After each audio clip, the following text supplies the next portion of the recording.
Yo, welcome back to an episode of Vass Reacts. We got a video from Chupa Tupa. Chapo Tupa. I'm gonna go with Chupa Tupa. Okay, Chupa Tupa. Cartoon Network and building a broken empire. So, I am about to be very interested in this video. So, if I'm hella silent, if I'm pausing a lot, please bear with me. Anything revolving this Cartoon Network, Nickelodeon, I'm heavily invested in. Because if y'all look in the link in the bio in my channel called Let's Talk TV on TikTok, I cover a lot of like nostalgia stuff, Nickelodeon, Cartoon Network, Disney, a lot of shit like that, what they got going on. And I touch like heavy on their empire being built, destroyed, and what comes about. So let's dive on in right to this, man. Realizing it every night, I think about how is okay, that's Hi everybody, I'm here like usual. You know a weird fear I always have? Peaking in life and never realizing it. Every night I think about how I've grown as a person, grateful of the path I've been able to walk down, but there's this lingering cloud in the back of my head, wondering, fearing, that this is the best it gets. Well, maybe not. I mean, new Gumball episodes are coming soon, so it's hard to say. Cartoon Network, in my eyes, the hub to get some good quality animation with humor more often than not, specifically not in the 2020s. It's growing slowly obsolete, tragically. No matter what time point you look at it, it feels like there's some genuine level of work worth appreciating. This is the network that's rewarded animation more than the rest. Kind of. The network's been inconsistent for a good while. It has been before and currently is just kind of struggling with what they got. If we're being honest, the entire network can be summed up between the eras of pre-Adventure Time and post-Adventure Time. By far... Real. That's a great explanation.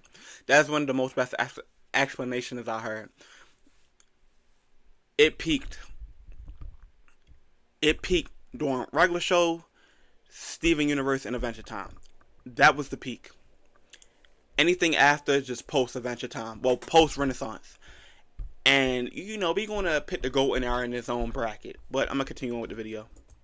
Their most important show, easily the one with the most going on in sheer quantity of content. There's a reason they got added to Fortnite. But that's what I want to do today. Go through the highlights of these eras and express my personal favorites among them all. Maybe some extra stuff as we go along. What made the network special to me in specific. Starting off and going back to Adventure Time, I have an interesting relationship with this one. It's part of this big three in the early 2010s alongside Regular Show and Gumball. But Gumball? You picked Gumball in that bracket? I would say Steven. I mean, if it's Big Four, Gumball. Okay, Gumball, Regular Show, Adventure Time.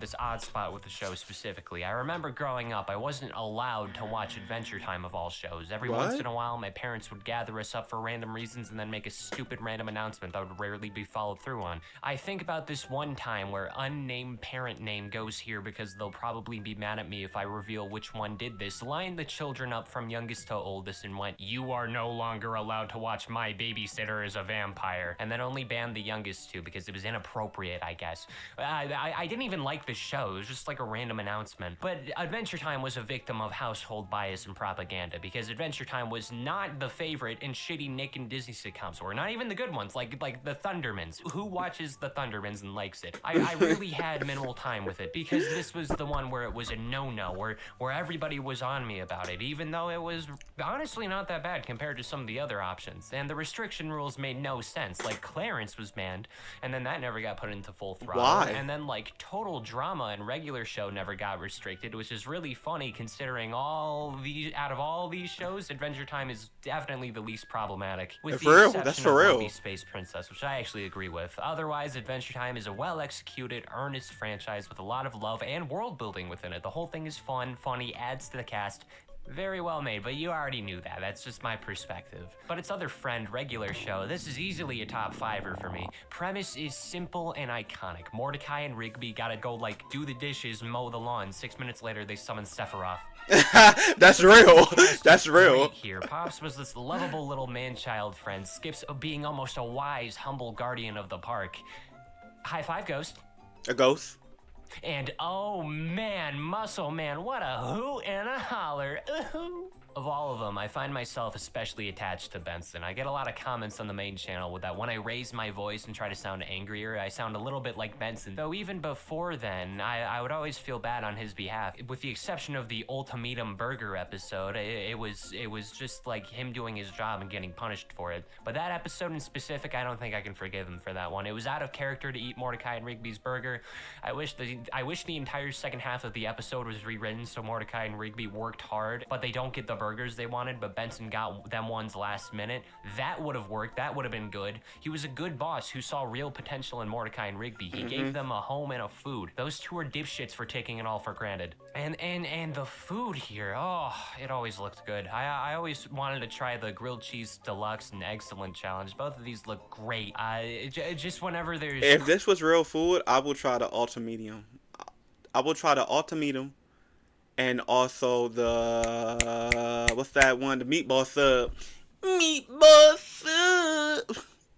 Cartoons that have good food. It tickles my fancy, catches my interest. Regular show is no difference, and I want to go to Wing Kingdom, damn it. When I was 11, I tried drinking a gallon of milk under an hour like Pops did and was constipated for 3 days. Yeah. I did it, though.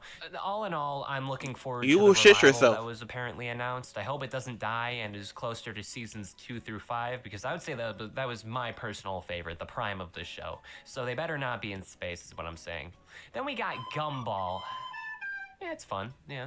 If this show ended at season 1, it would have been remembered for its art direction and nothing else. Hell, I would say that carried the identity of the show initially. Most of the worst episodes are season 1, but by the next one, we already got good redesigns that got rid of most of the problems of the initial cast, especially the Watterson family, because I never understood what the point of those like little triangle shadows under each character did. Like when I look at Darwin's legs, I thought he was wearing like some weird black pants thing. I never got it. By season 3, everyone kind of just got their general rigs set up, but truthfully, there was a limit here, you know? Later era Gumball tried harder to make everything references or silly faces or meta jokes that are, in my opinion, funny, sometimes well executed, but not my humor as much. Gumball was split into 2 major groups of characters. You had Elmore Junior High and the family itself. There was rarely overlap, and to an extent that feels realistic. That's something in a lot of shows. Like when Anais and Jamie teamed up, it felt wrong. One thing I liked seeing was when minor or background characters became more relevant in future episodes. There was this elderly quartet background character gang that occasionally showed up, and eventually the mouse one, Louie, he becomes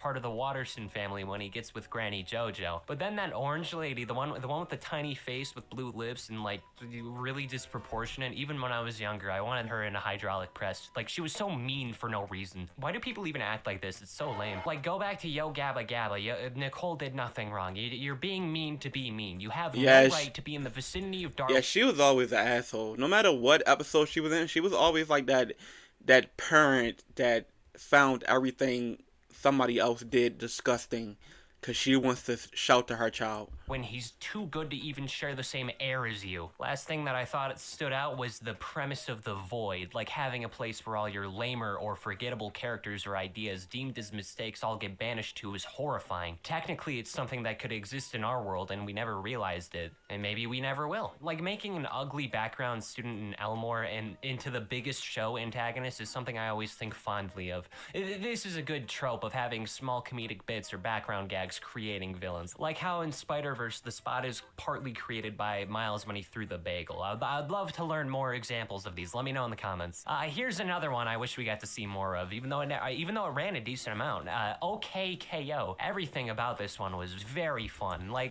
it was meh. I did respect the crossover they had, though. I respected the shit out that crossover. It really featured a lot of old school Cartoon Network shows, and it gave us, I think the crossover was with, I know Raven, Sonic was in there. The crossover was like different from a lot of crossovers, and I say that was like the most recent crossover we got when it came out to this network.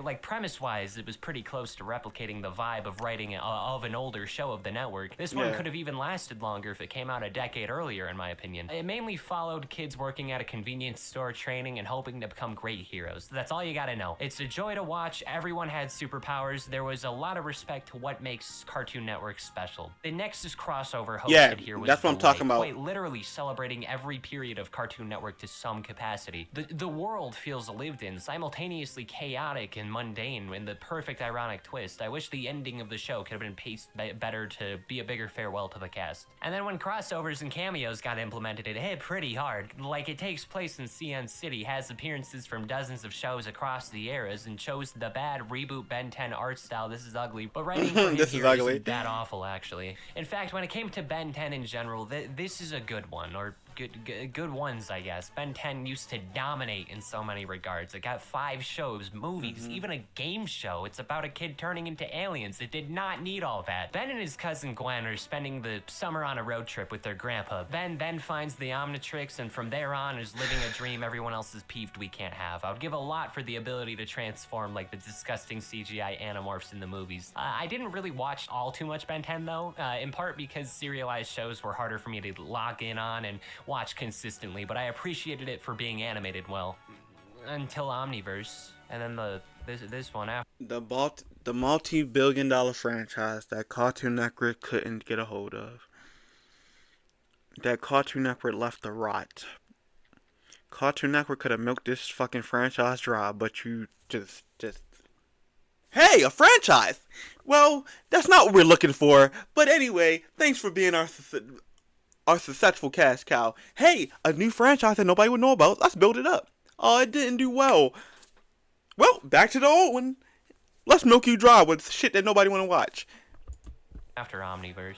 Alien Force was the best one. I don't know, they just made Ben a cool character, and him having just like a privileged life was an interesting twist on a superhero. It kind of made me appreciate him more because he had all of the abilities to be more degenerate or be a worse character, and he still ended up pretty good. But why did they make this reboot look this ugly? That it goes shit was directly ugly. against what the original show had that made it so iconic. It absolutely obliterated Ben's reputation, and if this reboot was decent or even didn't exist, I guarantee you there would be a new show right now. Why is his face so tiny? Now, I'm gonna be real with you based on this Google image I think of too often. I was more of a Gen 2, Gen 3 Let me see. Oh yeah, I covered this image on my TikTok. Yeah. Yeah, Gen 1, great generation. It stopped at Gen 4. This is where it stopped at. Like from Gen 1 to Gen 3, that was it. After that, it just became ass. Well, Over the Garden Wall get a pass. I'm gonna be real with you. Over the Garden Wall. No, I said Over the Garden Wall. Fuck is that show?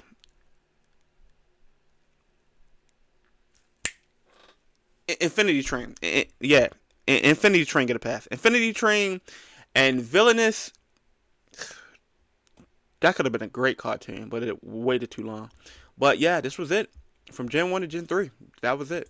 type of fella here. The classics were there on occasion. Gotta thank Boomerang for being there when I needed it the most. Like, Exactly. Boomerang alone was really fun to me. I loved these little transitions between shows that had the theme and the Hanna-Barbera toys. Every time Kiddo Chupo heard this theme, I felt like I was going through a portal, like I was ascending to another land or time or something. It's incredible as much as it is chilling to see and listen to. Anyway, I have a couple classics across CN that I hold dearly. Let me just open up by saying Powerpuff Girls. I knew I Goat. wanted to go in depth. for That's a this one goat. Or Dexter's Lab. Goat. I will say That's a Powerpuff goat. Girls always had a bit more life to it between the two. However, both had a similar feel with pacing problems in later seasons. Like that Dexter golf episode is the slowest 3 minutes you can produce in anything. I know that's the point. Unrelated, cannot tolerate Dee Dee. She's too much for me. I think I really just like Craig McCracken's work. He has this certain type of pacing and interactions among his cast and characters that I'm quite appreciative about. Foster's Homes was always fond of, in part one of the because greatest sheer amount of shows. moments where these Literally one of the greatest shows Cartoon Network probably made. And I will stand on business. Cartoon Network should never. Well, I know they rebooting the show. Well, they making it like a more preschooly vibe. But yeah, this was a great show. These characters all felt like they loved living with each other, how stakes were delivered to the mundane, how even little lessons and themes existed to the episode to episode. A majority of McCracken's work to me always felt like it respected the audience. The same applies for Powerpuff Girls. In the original run, I might add, because I genuinely disliked the reboot for eliminating a majority of the appeal that could have existed. The classic run, when they weren't dragging everything out near the end, the stuff that had me most interested here was the villains, actually. Powerpuff spread their villain cast pretty well across everything they made. They had good ratios. No villain overdid it. Mojo Jojo is maybe the exception, but he was really funny and he delivered. Along with having his inflections and attitude, that makes him one of the most recognized Cartoon Network characters, in my opinion. And then my personal favorite, the Green Gang. Always had a great time with this squad of fellas. Maybe it's their designs or the episodes, but I was always happy to see them. When Ace was temporarily a member of Gorillaz, I don't even really listen to Gorillaz, just other than their most popular songs that show. That was a great crossover. I remember when that, if I'm not mistaken, I remember when they showed this image for the first time, because Murdoch went to jail, and I love the Gorillaz based off, like, they take these characters through a whole life animated series. Like, when Murdoch went to jail, they showed why he was in jail, what he was doing in jail. And if I'm not mistaken, they did like a live stream with him, and they were showing like behind the scenes and whatnot. And Ace wound up being a member. He wound up being the next lead guitarist. It was weird knowing that,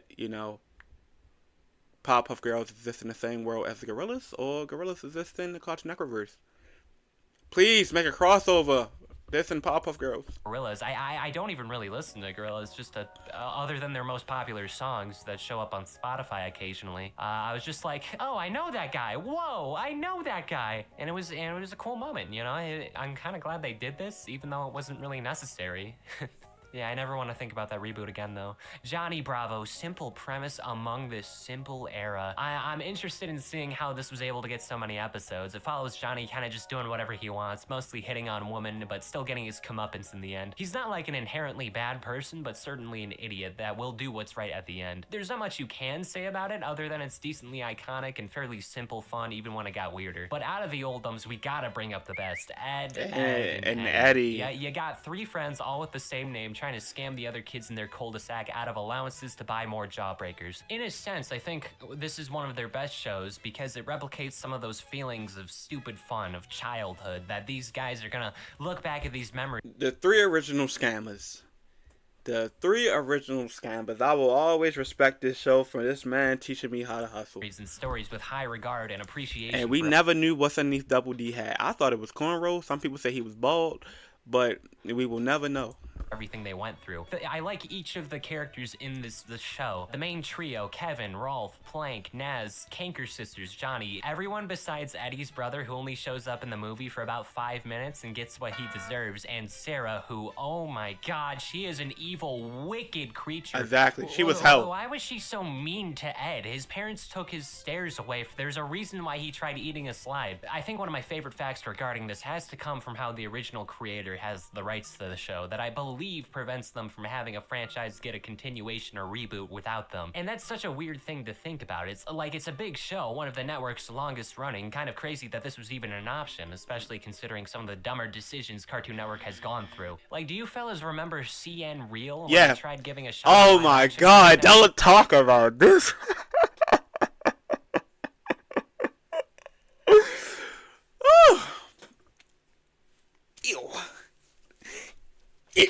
Now do what will happen, get a pass, and destroy, build, destroy. But Bobby says, hole in the wall, and it was another one. No, House of Anubis get a pass. Tower Prep get a pass. And Level Up get a pass. That's when we first meet A-Train. But everything else, back away. Back away. You feel me? Why would you do that? You're Cartoon Network. That's like Applebee's being good. It's something we're not supposed to know about. It's not possible. It was totally the counter Disney and Nick having their successes with it, but yeah. All of these were more random McFunny stories. It was that weird, just, bro. Like, random live-action adaptations. It was so like the fucking Ben 10 weird. Movies. That was totally cool. These were just game shows. These were serialized stories or gimmicks, and almost all of them were just okay. Totally a dumb, fun appeal. Just a strange time. That for the Level network. Up. Yeah, Level Up. Destroy, Build, Destroy. A show about blowing shit up. Yeah, so you know, you had me right there. That's pretty cool. Somehow they got the rights to Hole in the Wall. For some reason, I thought this one only came to good old CN. Dude, what would happen? It was a fun hypothetical show that I'm not gonna lie. I kind of wish that I could be on this one. It would be great. And then the ones with plots were wildly inconsistent in quality. All the Jimmy hit. Crew was nice. Incredible Crew was disgusting. Hit album, hit with hit song, Errands with My Mom, though. You can't really go further from there. It's, yeah, wow, what a weird time. Why was Jimmy's head a thing ever? Why did they try to make this work at all? You had this movie where a kid gets hit by a train at an amusement park, he's sent to a hospital, has his brain replaced with the Walt Disney equivalent, and now you have a schizophrenic. This one is too bad it's mostly lost media. Wow, why, oh, wow, yeah. What were they on? Last one I remember was Level Up, and I think this one was about video games coming to life. I don't remember. I kind of mentally blocked this one out. Was it sitcom? Yeah, it was video games coming to life. You know, them drawing stuff from the video games world. It was introduced to most actors from that. Like I said, I was introduced to A-Train. I don't know what A-Train played on that show and movie. Weird time. Very weird time. Antics, I think there was an attempt. It's not in my cranium anymore. And as this was happening and the oceans of humans with pores on my screen, you might just occasionally be hit with some other shows at the time that weirdly Mighty don't Magic seem Sword. like they're getting that much love compared to the rest. That nudes era of commercial blocks was mostly full of anime, and I always thought it was funny to remember they had a decent amount of that on Cartoon Network, along with the shows that we don't really bring up. Rod is a Bird. The network is often compared to everything else. To an extent, I think it was justified. Mainly looking George at of the George of the Jungle and Whip Crack Simulator Johnny Test. But beyond that, we had Chowder, we had Flapjack, this duo of really funny shows that stood out among the rest of the lineup. But even still, I wish I saw them more often than occasional reels or clips on social media on my 30 minutes of screen time on my parental controls that my mom still hasn't turned off, even though I'm 31 years old. Thanks for that, Mom. And along with that, you had a couple more interesting ones. Jordan Fridge would make some good videos on this, or already has. Good channel, by the way. Check him out.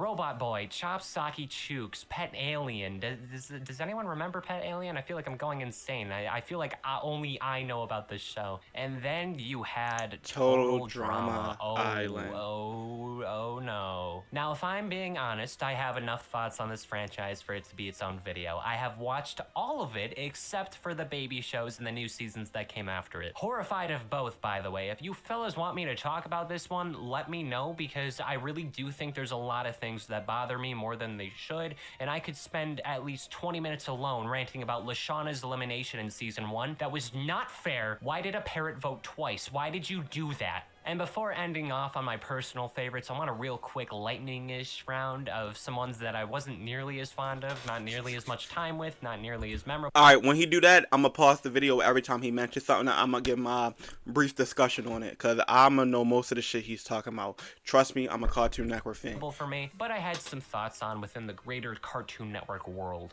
I grazed over Clarence. The general level of gross wasn't my thing. Totally agree that this was Black Panther for kids with an Xbox 360 but couldn't go on a lot of family vacations. I can see why there was enjoyment, but again, to a level too much yuckies. I was more of a Jeff than I was a Clarence, if we're being real. Billy and Clarence, great show. Great show. It stuck through Cartoon Network through a really dark time. It was like the younger brother of every other show that came out around that time. Clarence ain't really getting enough much love because people thought it was weird, but he was right. It's more of yucky, and people relate to Jeff more than anything. He about to talk about Billy and Manny. Billy and Manny was a weirdly great show as well.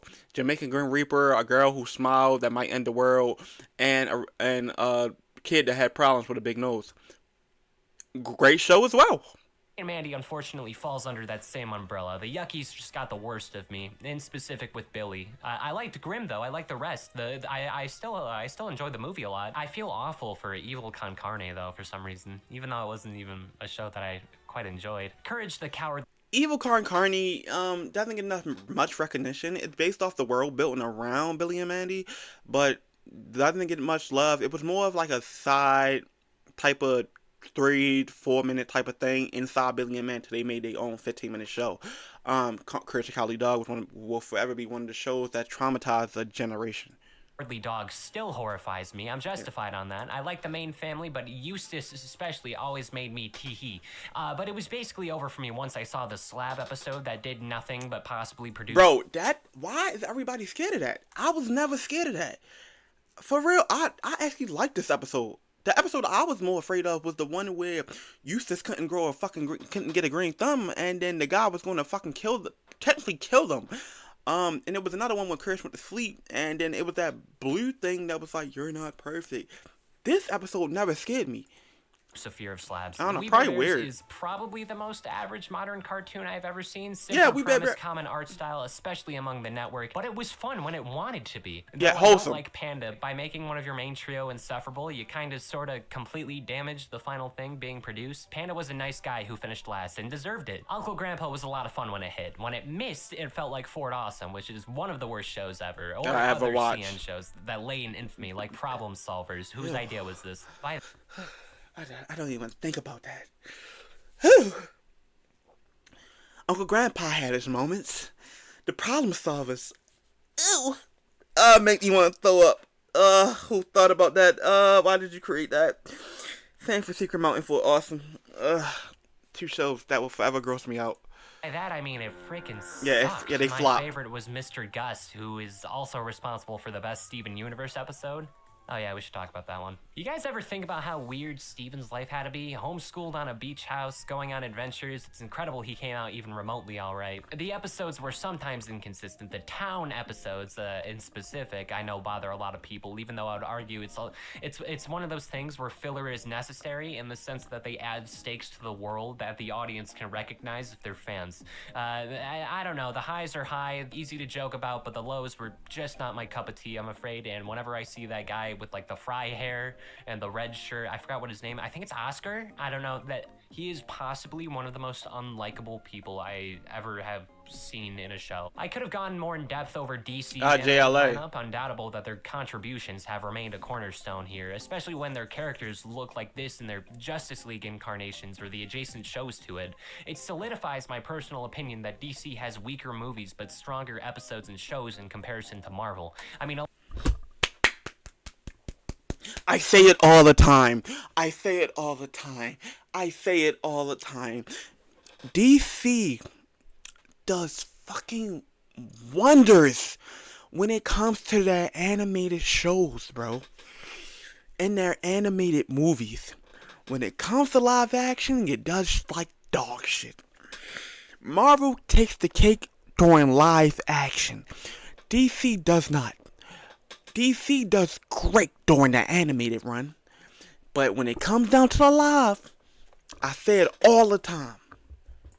A lot of their major cast has been adapted here really well. I think the main Justice League members and characters were ripped straight out of the comic pages. And as for Teen Titans, great show. Greatest shit ever. Teen Titans. Greatest shit ever. One of the goods. As for Teen Titans Go, I mean, it's fine. It's funny. It exists.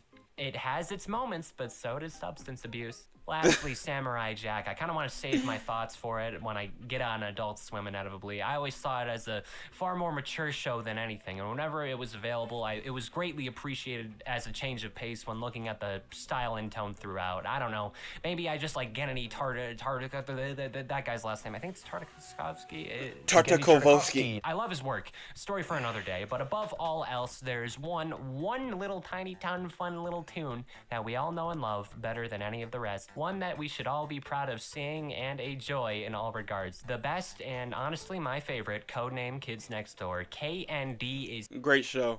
Forever would be one of the greatest shows. So fun. A special organization themed around kids doing what kids do with their own machinery and inventions. I loved how big everything felt. The premise, the treehouse, moonbase. In my opinion, the rogues gallery of villains, each being themed around genuine dislikes such as the dentist or getting a job, because at least a third of the people watching this video are probably unemployed. I know, it takes one to know one. I always think about how there was a mutual respect. It felt like all sides were great to be a part of. Even when I was younger, younger. Seeing that you would be decommissioned immediately upon turning 13 was another thing that broke me a little bit. Like, losing your memory seemed horrible, weirdly forever broke my perception of being part of the program. But yes, I liked it all. It felt like every mission, story, premise, it was exaggerated but relatable. Like, yes, I do like snow days, thank you for asking. No, don't like neckties though. When all combined, it made this experience and adventure that was a delight to see and follow. I liked how everything felt, and it was cool seeing all the characters be a part of something. Even seeing things like teens having a program of their own, and how leadership is designated by a game of tag because nobody wants to be stuck with that burden. Everything here was perfect, down to the last minute detail. It hurts seeing that Galactic Kids Next Door never really rolled into fruition. And that movie, the story and lore here was so enthralling, so fun. Everything about it just left me excited and hopeful for what else would or could come after the fact. Finding out that number one's dad was the founder, the family tree of the main cast, genuine world-ending stakes with elderly zombies. It's great, and tapioca pudding sucks. A Cartoon Network, honestly, more than any other of the animated lineups, it felt unified. It felt like there was a greater family that everyone was proud of. The essence here always leaned toward the cross. Look at that big happy family, bro. Family that everyone was proud of. Hold on, the I'm gonna pause essence it. here always. This was a big happy family, bro. This was literally a big happy family. Look at Fred and trying to risk her. Look, Fred, you mean? This was a big happy family, though. This is something you can't. Look at Johnny. And look at him sitting next to Mojo Jojo, trying bullying Samurai Jack. Like, are we from the same universe? Shaggy and Droopy getting along. One of the greatest. Now you look at it now, this movie theater, it's like only 4 people in this theater.